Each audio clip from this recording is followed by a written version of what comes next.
Phone की घंटी घनघनाई, आवाज़ आई वृंदावन जल्दी पहुँचो। प्रेमानंद जी महाराज से पर्सनल प्राइवेट तौर पर मिलने का समय अलॉट हो गया है, जल्दी पहुँचो। प्रेमानंद जी मिलेंगे, वहाँ से अनुमति प्राप्त हो गई है। और फिर वो भागी भागी आगरा से पहुँच गई मथुरा के वृंदावन। लेकिन भाई के साथ वो वृंदावन पहुंची कार से। जिसने बुलाया कि जल्दी आओ, प्रेमानंद जी से मैं मिलवाता हूं, वही वहां पहुंचा और कहा कि प्रेमानंद जी के तरफ जाने वाले रास्ते पर बहुत भीड़ है, कार नहीं जा पाएगी, इसलिए आओ, मेरी मोटरसाइकिल पर बैठ जाओ, मैं जल्दी से प्रेमानंद जी के पास लेकर के चलूँगा और वहाँ प्रेमानंद से मिलवा दूँगा, और मिलवाने के बाद मैं तुम्हारे भाई तक छोड़ दूँगा। भाई को कहाँ ले जाओगी? भाई को यहीं छोड़ दो, यहीं पार्किंग में भाई पड़ा रहेगा गाड़ी के साथ, यहीं आसपास कुछ खाता पीता रहेगा, और तुमको हम प्रेमानंद से जल्दी मिलवाते हैं, क्योंकि प्रेमानंद जी के यहाँ जाने के लिए बहुत भीड़ है, बहुत जाम है। उसने भाई को इस तरह से बताया और उस महिला को लेकर निकल गया मोटरसाइकिल से। मोटरसाइकिल से लेकर गया तो जरूर, लेकिन प्रेमानंद जी के यहाँ नहीं ले गया। प्रेमानंद जी के पहले ही वो लेकर चला गया एक होटल में, और उस होटल में ले जाकर महिला को कॉफ़ी का ऑफर किया कि कॉफ़ी पियोगी, कोल्ड ड्रिंक पियोगी, चाय पियोगी, क्या पियोगी? उसके बाद तय हुआ कि कॉफ़ी पिएंगे। कॉफ़ी का ऑर्डर कॉफ़ी टेबल पर आया। महिला से बोला, जाओ वॉशरूम में हाथ मुंह धो लो, आ करके कॉफ़ी पियो, उसके बाद हम प्रेमानंद जी के यहाँ चलते हैं। जैसे ही वो वॉशरूम गई हाथ मुंह धोने, वैसे ही प्रेमानंद जी से मिलवाने लेकर निकला शख्स उसके कॉफ़ी में कुछ मिला दिया। वो वॉशरूम से वापस आई, कॉफ़ी पी, उसको चक्कर आने लगा। उसने कहा कि मुझे नींद आ रही है। इसी का फ़ायदा उठाकर जो लेकर गया था प्रेमानंद जी से मिलवाने, वो उसको एक कमरे में ले गया और कमरे में ले जाकर उसके साथ रेप किया, हैवानियत किया। बेहोशी हालत में वो पड़ी रही। उसका उसने वीडियो बना लिया, और वीडियो बनाने के बाद जब वो होश में आई तो उसको उसने वीडियो दिखाया और कहा कि अगर तुम भाई से बताओगी या पुलिस में शिकायत करोगी या अपने घर वालों को बताओगी तो हम ये तुम्हारा वीडियो सोशल मीडिया पर, फेसबुक पर, इंस्टा पे, सब जगह हम इसको वायरल कर देंगे, डाल देंगे। डरी सहमी महिला से 3 दिन वो वहाँ रुकी रही वृंदावन मथुरा, और उसको ले जाकर इसी तरह से उसके साथ रेप करता रहा। और जब वो आजिज आ गई तो इस बात का उसने खुलासा किया मथुरा के कोतवाली थाने में जाकर। मथुरा के कोतवाली थाना में खुद भाई के साथ पहुंची, आप बीती बताई कि मैं प्रेमानंद जी महाराज की पुजारन हूँ, उनको मैं मानती हूँ, उनको गुरु मानती हूँ, उनके अंदर मेरी आस्था है। मैं उन्हीं से मिलने की इच्छा जताई थी। किससे जताई थी? यह है वृंदावन के राधा निवास में रहने वाला आरोपी सुंदरम सिंह। ये वृंदावन में ही रहता है वृंदावन में। और वृंदावन में रहने वाले सुंदरम सिंह की सोशल मीडिया के साइट पे, फेसबुक के द्वारा ये आगरा की रहने वाली एक महिला से संपर्क होता है। सोशल मीडिया पर दोनों की चैटिंग होती है। सोशल मीडिया पर सुंदरम सिंह कहता है, अपने आप को बताता है कि मैं प्रेमानंद जी महाराज के जो लोग उनके हैं उसमें से मैं भी हूँ, यानी प्रेमानंद का मैं खास हूँ। और मैं तुमको प्रेमानंद जी से प्राइवेट तौर पर एकांत में हम मिलवा देंगे, बात करवा देंगे। उसकी झांसा में ये आगरा की महिला आ गई।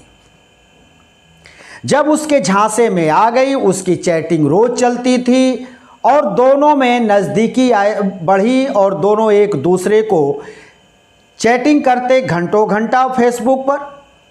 लिहाजा सुंदरम एक दिन फ़ोन करके उस महिला से, आगरा की महिला से, सुंदरम कहता है कि 12 सितंबर का दिन तय हो गया है, तुम जल्दी आओ और तुमको हम प्रेमानंद जी से मिलवा देंगे। और प्रेमानंद जी के तरफ से मुझे ये बता दिया गया है कि तुम आओगी तो तुमको प्राइवेट तौर पर एकांत में अकेले प्रेमानंद जी से हम मिलवाएंगे, प्रेमानंद जी से तुम्हारी हम बात भी करवा देंगे। अब भाई भक्त तो भक्त, वो भक्ति के चलते अपने भाई को ली और पहुंच गई वृंदावन। और वृंदावन पहुंची तो वहीं पर ये आरोपी सुंदरम सिंह पहुंचा और सुंदरम सिंह ने कहा कि भाई को यहीं पार्किंग के पास छोड़ दो, कार यहीं लग जाएगी पार्किंग में और यहीं ये रहेगा, कार देखेगा और तब तक तुमको हम दर्शन कराकर मिलवाकर प्रेमानंद जी से लेते आते हैं, वापस ले आएंगे। क्योंकि उधर बहुत जाम है, प्रेमानंद जी की तरफ बहुत भीड़ रहती है, इसलिए कार जा नहीं पाएगी। इसलिए चलो मेरे साथ बाइक पर बैठो, मैं बाइक से ले चलता हूँ। और उसने जो किया, ले जा कर के वो प्रेमानंद जी के आश्रम लेने के लिए निकला था, लेकिन वो लेकर के चला गया राधा कृष्ण धाम नामक एक होटल में और वहीं पर उसने कॉफ़ी का ऑफर किया। जब तक वो वॉशरूम से वापस आती तब तक उसके कॉफ़ी में उसके द्वारा जो बताया गया।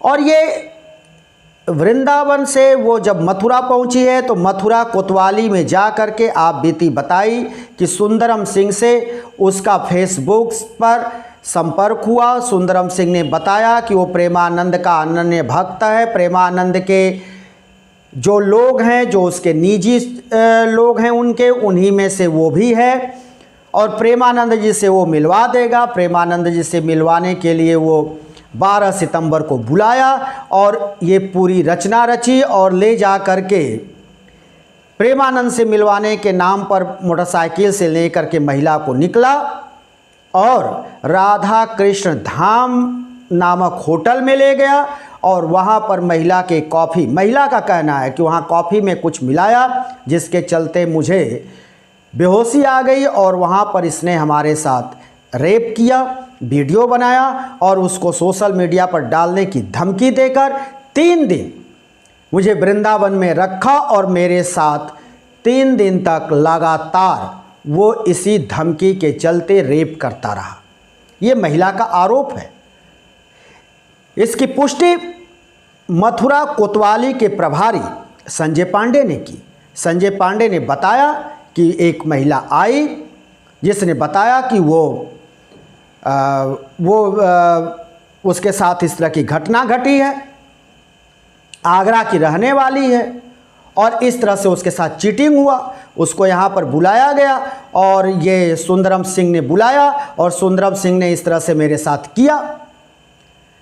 इसके बाद कोतवाली पुलिस उसके डिजिटल साक्ष्यों को ट्रेस करना शुरू किया और जब उसके डिजिटल साक्ष्य जब ट्रेस होने लगे तो पुलिस को ये पता चला कि जो अभियुक्त है वो, उसके आधार पर पता चला कि अभियुक्त देवरहवा बाबा घाट रोड के तरफ है। पुलिस ने अपना जाल बिछाया और जाल बिछाने के बाद महिला द्वारा बताए गए हुलिया और उसके नाम के आधार पर देवरहवा बाबा घाट रोड से आरोपी सुंदरम सिंह को पुलिस ने गिरफ्तार कर लिया। सुंदरम सिंह पुलिस हिरासत में है। पुलिस उसको कोर्ट में ले जाकर हाजिर की। कोर्ट के तरफ से उसको न्यायिक अभिरक्षा में जेल भेज दिया गया। पुलिस उससे अभी पूछताछ कर रही है। पुलिस रिमांड पर लेने का प्रयास कर रही है और पुलिस उससे पूछताछ में जो उसने वीडियो बनाया या जो चैट किया है इसके पहले उस महिला के साथ फेसबुक पर चैट किया या अन्य सोशल मीडिया के द्वारा जो उसने चैट किया, इस सब के डिटेल पुलिस को खंगालने हैं, जिसके लिए पुलिस सुंदरम सिंह को रिमांड पर लेने की तैयारी कर रही है। ये मथुरा, वृंदावन या बरसाने, ये जो भी धार्मिक नगरी वहाँ पे है मथुरा के इर्द गिर्द, ये वहाँ जो ये घटना घटी है ये पहली घटना नहीं है। इसके पहले भी कई घटनाएं घट चुकी हैं और इस तरह के मामले सामने आ चुके हैं। अगर जिस होटल में उस महिला ने बताया कि उसके साथ ये रेप हुआ, तो ऐसा नहीं है कि होटल वाले को पता नहीं चलेगा, होटल वाले को ज़रूर पता चला होगा। लेकिन क्या होटल वाले भी मिले होते हैं? होटल वालों की बिना मिली भगत के इस तरह की घटना को अंजाम दिया जा सकता है? यह सोचने वाली बात है। और एक धार्मिक नगरी में जहां लोग आस्था के नाम पर वहां जाते हैं, आस्था उनकी बलवती होती है तो वहां पहुंचते हैं और पूजा पाठ करने के निमित्त पहुंचते हैं, लेकिन वहां जब इस तरह की घटना घटती है तो जो लोग वहां नहीं पहुंचे होते हैं और इस तरह की खबर जब उन तक पहुंचती है तो उनकी आस्था को चोट पहुंचता है, आघात पहुंचता है। जो ये घटना घटी है, निश्चित तौर पर ये एक तरह से इसकी भर्त्सना होनी चाहिए। दोस्तों, हम फिर किसी दूसरी वीडियो को लेकर हाजिर होंगे। तब तक के लिए शिवमूर्ति दुबे को दीजिए इजाज़त।